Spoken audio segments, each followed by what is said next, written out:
and my grandmother on my father's side was Rachel. So they named me Rachel Ann Moore. Well, my mother and my grandmother had a big fight after I was about 2 days old. And so my mother said, no more Rachel. Her name's going to be Nancy. So I've been Nancy ever since. Except at that time there weren't any Rachels. But there were Nancys. You know how names go? Yeah. And now Rachel is popular There's a again, bunch but of then Rachels. it wasn't. Oh. So, And I really didn't like the name. so you were glad that you were I was Nancy? glad to be Nancy. We lived in the marina in San Francisco.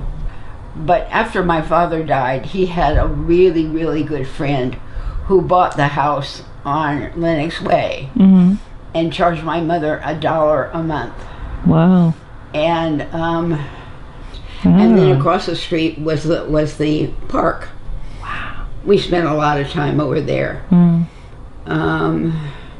So that was really nice. I remember one time particularly, we decided we were going to stay overnight in the park.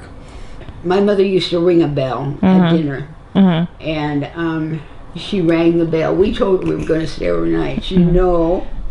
Well, we brought the blankets and everything and food, and she rang her bell and rang her bell and rang her bell. And we didn't come. Finally, she had to march over and pull us out of the tree. Out of the trees. But anyway, Was that you and both your siblings? yeah, all three of us All were three of doing you, that. And we had lots of friends on the block. Oh, that's fun. One of the friends on the block died very young from cancer, and her name was Judy. Oh. And that's when Judy was born, I thought, well, I'd really like to name her Judy after my friend. That's nice.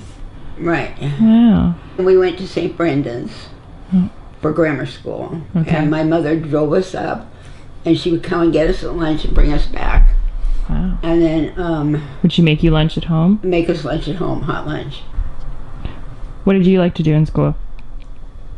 Art, mostly. Really? Yeah. What kind of art? Oh, I've always liked doing different things of art. Like painting, Painting and drawing. drawing. Did you ever do sculpture? No, we didn't have it. They're going to put in sculpture here, though. Really? That's cool. I'm trying to get more into sculpture and pottery and stuff. I did it in high school and I really liked it. And we make cards here, Oh which yeah. I really enjoy. Yeah, I've gotten some of your cards. I really like them. Yeah. That's nice. So you like doing art, and were your siblings close in age? No, we were 3 years apart. I don't know how my parents did that. I'm the oldest. Oh, you're the oldest. I'm the oldest. And And then Rosemary's Johnny, the youngest. Rosemary's the Ah, youngest. gotcha. Right. Wow, you were the oldest. How did you like being the oldest? Well, it was fine. Yeah. Yeah. Always got to do things first. That's fun. And in fact, sometimes Rosemary drove me nuts because we shared a room. Ah. And when I was into boys, Uh-huh. she'd get into my lipstick and I don't know. That's what I did with Melissa. And Johnny just was off by himself. He had friends in the neighborhood, but Oh yeah. he had his own room. We had a 3-bedroom house and 1 bath, if you can believe it. Wow. And my grandmother and her sister used to live with us periodically. Wow. And they fought all the time. So we were so glad when my grandmother moved out and got an apartment. Was Yeah. this your mom's mom or your dad's mom? My dad's mom. Oh, okay. I like both of them. Yeah. My mom's mom used to be a great cook, and every Sunday she would have everybody come for dinner. Oh. Going to church was another thing. My father was a Presbyterian, and my mother was a Catholic. So we went to the children's mass at 9:30 at St. Brendan's, and then we went to my dad's church at 11 o'clock. No way. And we took communion at both places. Oh my gosh. When he had the the TV, he spent that whole year reading about different religions. Oh, wow. And he came to believe that the Catholic religion was the true religion. So then he went and took lessons. And this one Sunday was the first Sunday. Wow. So he took the lessons in secret? Uh-huh. Wow. Yeah, he did. Were you happy that your family was all the same religion? Oh, yeah. Yeah. Yeah. Now, when I had TB, I had to go over to San Rafael. Oh. There was a sanitarium over there. Oh. And How long? Did you have to stay there like overnight? No, I stayed there for 6 months. Oh my gosh. Right. Wow. Well, I made friends over there. I believe it. You can make friends. Now, they rested your lung is how they took care of it. They took this long needle and pushed it in here and filled it with air. Oh my God. So it would rest. Oh, how did that feel? I just went along with it. Yeah, you just do it. You know. When they found I had TB, and I was a sophomore in high school, and I had the public school sent teachers over, and they came once a week and brought me stuff, and I had to do homework and all that kind of stuff. And anyway, did your mom tell you about sex? No. How did you learn? My father did. He brought up. We got a note from St. Brendan saying that they were going to have a somebody come and talk about sex. And my father said, no. I have some movies I'll bring home. So he brought some movies home and turned them on. Had all three of us in the living room. And he said, well, how did you like it? And I said, Dad, if you'd only let me watch you, it'd be so much easier. Oh my gosh! That was kind of boring to me. I'm sure. I thought if I could just see it, just see it in action, right, it would make a lot more sense. Right. I remember feeling that way as a kid. That like the idea of it was super bizarre, and I was like, I don't understand how that would work. Right, and then I went to Lone Mountain. I got a scholarship to go to Lone Mountain. And my dad died just before I was entering Lone Mountain. My Aunt Alice came over the day he died and said, if you guys are going to go to college, Johnny and me, you're going to have to get jobs. This friend of my dad's who bought the house got us jobs in the public library.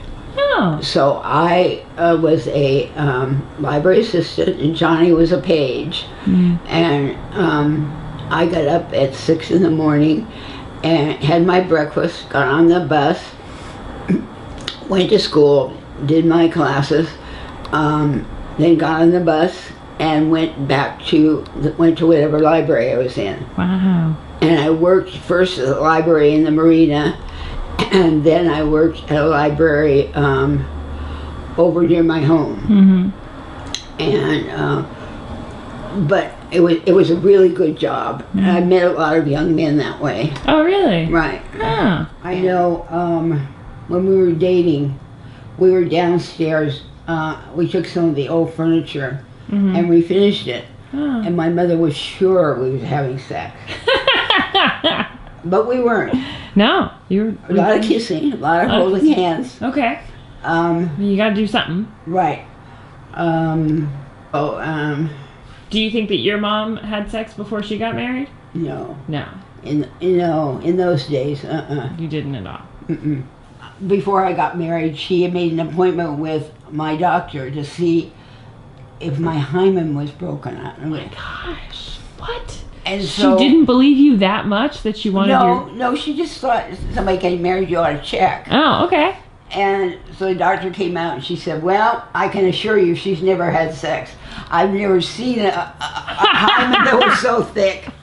Oh my gosh. Of course, I had never heard of a hymen before, but Really? my mom just wanted me to have a complete physical before we got married. Well, we were married in June 27th. And I just wonder if you have any memories from your wedding day that you can tell me, because it seemed like it was a pretty happy day. It was a wonderful day. That's good. Yes. We went out to dinner at a very nice restaurant. And then we went upstairs, and I had bought myself a beautiful nightgown and a peignoir. And I walked into the room, and Grandpa said, "Take that off." Oh my gosh! I want sex. So he wouldn't let you wear it for just a minute? Wow. We had sex. Yeah. It was great. Yeah. Oh yeah, because that was the first time. That was the first time. Wow. We had several times that night. That's good. Right. And then we went off on our honeymoon, and we had decided to go to Canada. Oh. And first day we got to Canada, I got my period. Oh man. Yeah. That's which frustrating. I should have planned better. Yeah. But anyway, Toronto. Toronto. Cool. And then we were going to this place, Harrison Hot Springs. Harrison is what it was. That was supposed to be sunny and we could relax. So we went there and it started raining the first day. Oh, what? And I got these terrible cramps. Oh. It was a mess. I bet. So then we went back to Toronto and just did some exploring on our own, but the weather was a lot better, and yeah, this place would have been very nice if the weather had been better. Yeah. But it was not Hot Springs for us. No, it was not. Disappointment. Right. So, and then when we were in our apartment in Park Merced, every Sunday we would bring our food to our bed, and we'd have sex 2 or 3 times, all during the morning. That was our day. In between breakfast? We'd have breakfast. Okay. And then we'd just have sex. And then? Then we knew we had to go to Grandma's for dinner. And we would go to church sometime in there. But, or maybe we went the night before. I think we went the night before. Because Sunday morning was us and sex. Right. I continued working in the library. But then they would only let you work until you were 6 months along because they didn't want you showing. Oh, why? So once I was 6 months along with Judy, I had to quit. Why didn't they want you showing? I don't know. It's just... Shaming pregnancy and... yeah. The 60s or 50s? No, 60s. Yeah, just rules. They rules. change. Judy was born in San Francisco. Okay. Dad and I got an apartment in Port Merced. Oh. And Judy was born there. And that's a story in itself. Really? I went upstairs to wash my hair. And I realized when I came out, I dried off as best I could, but I realized more was coming out. Okay. I said, Peter. And I came downstairs and he said, well, we can't go to the hospital if your hair's wet. Peter, my pains are coming right now. We're going to the hospital. I don't care if my hair's wet or not. Yeah. So we went to the hospital with my hair wet. The pains were so bad they were throwing me from one side to the other of the bed. Ugh. And she said, how fast are they coming? I said, they're just continual. She said, oh, I know. Your first one is still going to be 8 hours. Well, she came in about 10 minutes later and she said to me, honey, I can see the head. Oh my gosh! So they held Judy's head in, which is a terrible thing to do. Why did they hold it in? Well, the doctor was in Marin County and they called him. That's crazy. I know. It could have really done damage to her. Totally, yep. But anyway, and I was just first-time mother. I didn't know. Totally, yeah. No one else would know what to do. And I was in so much pain, you know. Yeah. I couldn't have... Did you have epidural or anything? Any pain? No, nothing. Totally natural. But I'll tell you, with my second one, yeah, the doctor said, we're going to douche you. I'm going to be here. Because it took me about 10 minutes in the hospital, you know. So really? Which one? Judy was born. Yeah. And she had colic. She cried all the time. We take turns with the buggy. At night, when we were sitting on the bed, we take the buggy with our feet and move it back and forth and get her to sleep. And she'd get to sleep for a little while, and then she'd wake up and cry again. Oh. But anyway, between the two of us, we made it.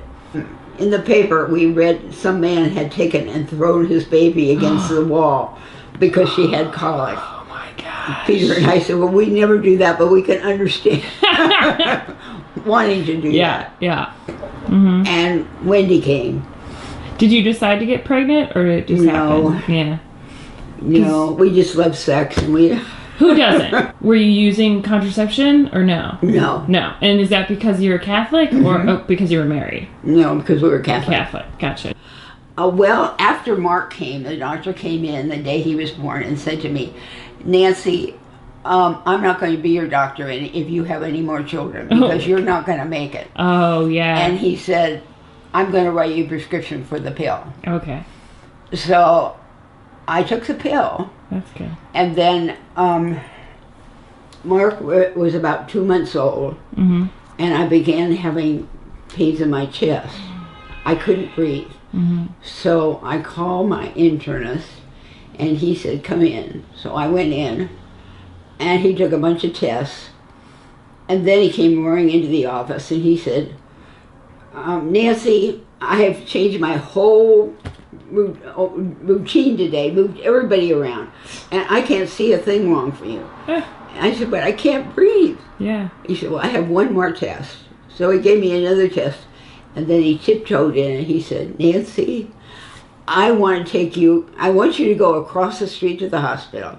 Check yourself in. He said, I don't want you to call Peter. I don't want you to do anything. Wow. I want you to be in the hospital. And he said, I'll be over later. It all depends whether you live, just depending on how strong your heart is. Oh my gosh. So, but it was the pill. At that time, all kinds of people were having trouble with the pill. It was way too strong. Now they've made it a lot better. But while I was in the hospital, all these nurses kept coming in and saying, what was the name of the pill? You were on bed rest for a year after that, was. Right? And we had to hire somebody to come in and take care of the kids. Really? Yeah. How did that feel? Well, it was all right. Actually, Peter's sister Mary took Mark because he was just a baby. Oh, yeah. So she had another baby. So anyway, she took Mark. That's so sweet. it was just the other three. And then we went along, and Peter developed manic depressive.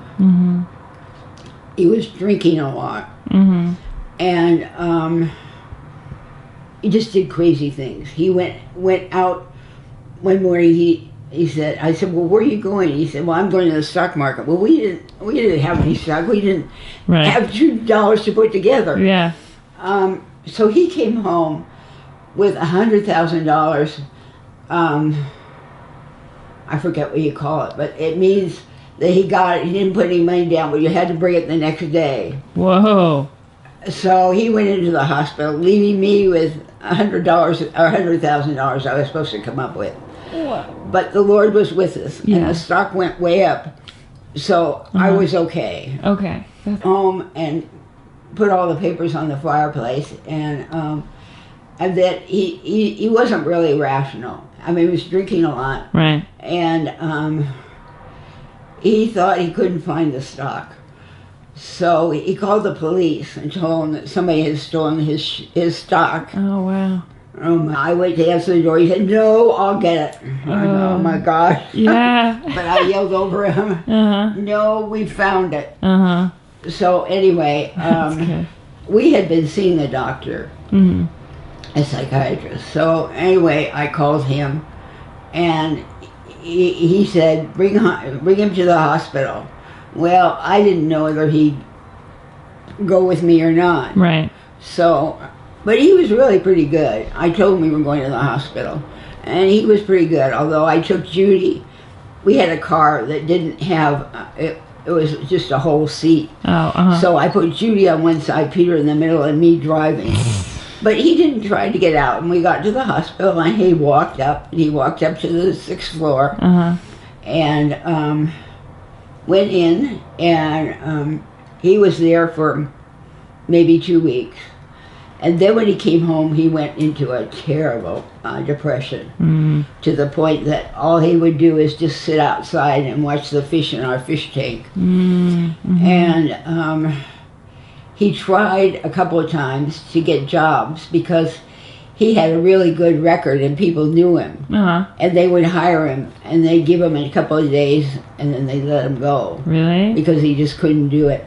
Wow. And so he lost a couple of jobs, but eventually he decided to be on his own. And then nobody could fire him. Right. And were you working at this time? no, I was home. No, I didn't start working until your mom had to have her teeth fixed.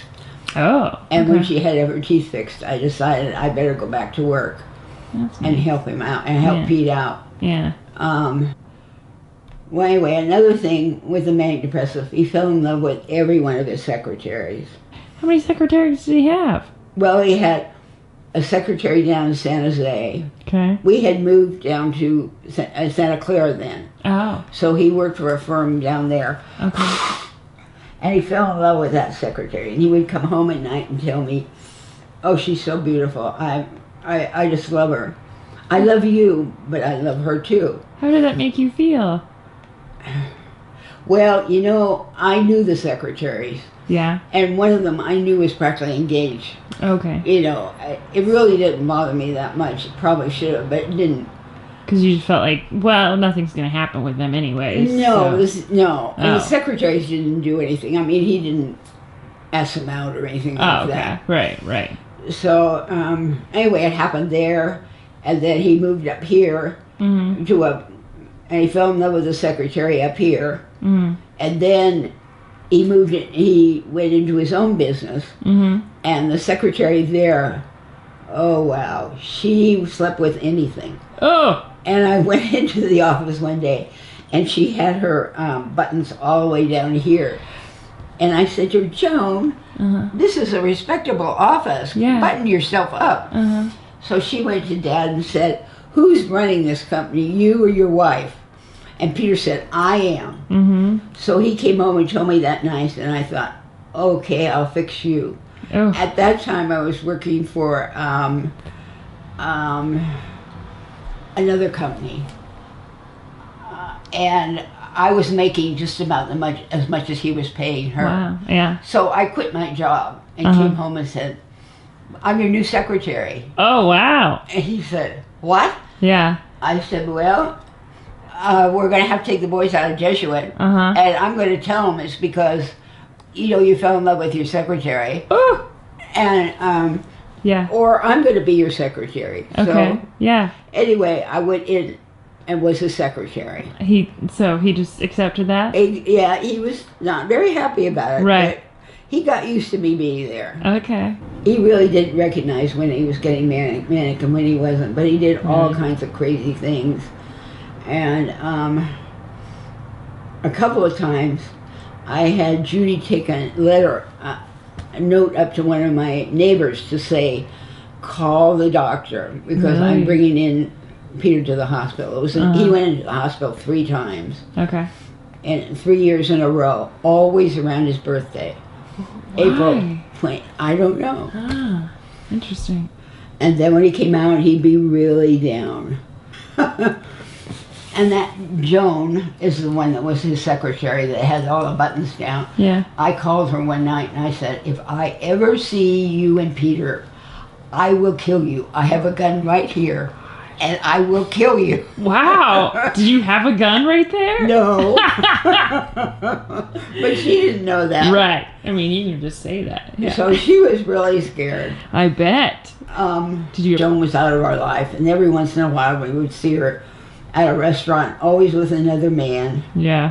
and but she never entered our life again. Well, that's good. She was in the Sacramento area? She was Yeah. around here? Good. So that was at his own company. Was it just the two of you working there? No, then? Okay. actually Michael worked there when he graduated from college. It was nice to have somebody there to let me know what Pete was doing. Myself and Michael, then we had a draftsman, and Pete, so there were 4 of us in the office, decided to leave me. So he left and got an apartment. Really? Oh, he was manic. Oh, okay. He left and got an apartment, and one morning Michael called me and said, "Oh, you should see Dad. He's got bruises all over." He went out to a bar, and he also bought a television set, and dropped the television set, went all over the place, and got into fight somebody in the bar. And when Peter left the house, he took Joan out to dinner. Oh. And brought her back to his apartment. And he tried to have sex, but he couldn't do anything. He could not do anything. And he said to Joan, "Let me try again." And Joan said, "No, I'm afraid Nancy's going to..." Do you think he couldn't do anything because he felt bad? I think because he felt guilty myself. Yeah. I think so. I believe that. He eventually decided he wanted to come home, so he came home. Did you feel like you and Grandpa could talk a lot, or he wasn't much of a talker to you? He wasn't that much of a talker, but we did talk. Yeah. Yeah, we did talk. He didn't talk a lot to other people, but he did talk to me. I believe that, yeah. And you guys, I know, went to Hawaii. 17 times we went. 17 times! Right. So, was that just because you loved Hawaii, or because you felt this sort of... We loved Hawaii. pull? Okay. Dad worked really hard, and like every 2 months, he'd say to me, "I'm tired, Nan. We need to take a week in Hawaii." Wow. So we would, and we went to every single one of the islands. Because we went so many times. We liked Maui best, and we took the kids twice. We took my mother once. We took my brother once. Oh, that's nice. And but we just loved Hawaii. Everything about it. Yeah. What would you do when you would go there? Oh, we'd snorkel. Oh, Yeah, we loved snorkeling, and well, we'd go we'd go see a show, and we took the kids, and your mother got so drunk at the show. Oh, this is the Mai Tai night. Yes. What was that like? Were you embarrassed for your underage daughter? Well, I guess she was of age in Hawaii at the time. No, we just got her back to the car and gave her some coffee. I mean, the Mai Tais were free. You paid for the night, and the Mai Tais were free, so she... These are tasting good. Did anyone else get drunk, like any of the other siblings? No. Just Wendy. Just Wendy. Big night for Wendy. And now Uncle Mike has kind of this tradition of going to Hawaii all the time. Yeah, he's a condo over there. Yeah. Do you think that's cool that we have sort of a family history of bouncing back and forth? And he takes Mark a lot. Yeah, that's nice. Heart attack recently. I did hear that, yeah. Was that scary for you? Yeah, it was scary for me, because I know what our history is. Right. And you can't ever know, and you have to just be grateful every day you wake up and everything works. Totally, because we're not entitled to this. So, well, I'm glad he's hopefully feeling better now. Oh yeah, I am.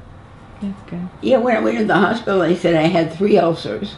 Really? Uh-huh. Wow. And I said to Mark, the same thing. Yeah. Here I am, I have no worries. Yeah. You know, everybody works for me. I mean, they clean my room once a week. They take my clothes and do them. And here I am, the one that has all the ulcers. Yeah. Yeah. And your mother is sure I'm going to get an ulcer going over to Israel. You're going to eat something, I'll give you an ulcer. Yeah. No, I'm going to eat at American places. Yeah. All the kids are afraid they're going to have to come over and get me. Yeah. Well, they're not. I've paid for insurance. They will see that I get home. So, and I don't think they'll go through my stuff, but I don't have anything to hide. Right. But I don't think they'll really hassle me that much. No. I'm going to wear my white wig, little old lady. Right. And I'm going to be in a wheelchair. Yeah. At all the airports. I'm sorry, but I'm 80 years old and I ought to be able to do something I want to do. I agree with that. Your life is your own. Right. And if I wait much longer, I really am going to be too old to do it.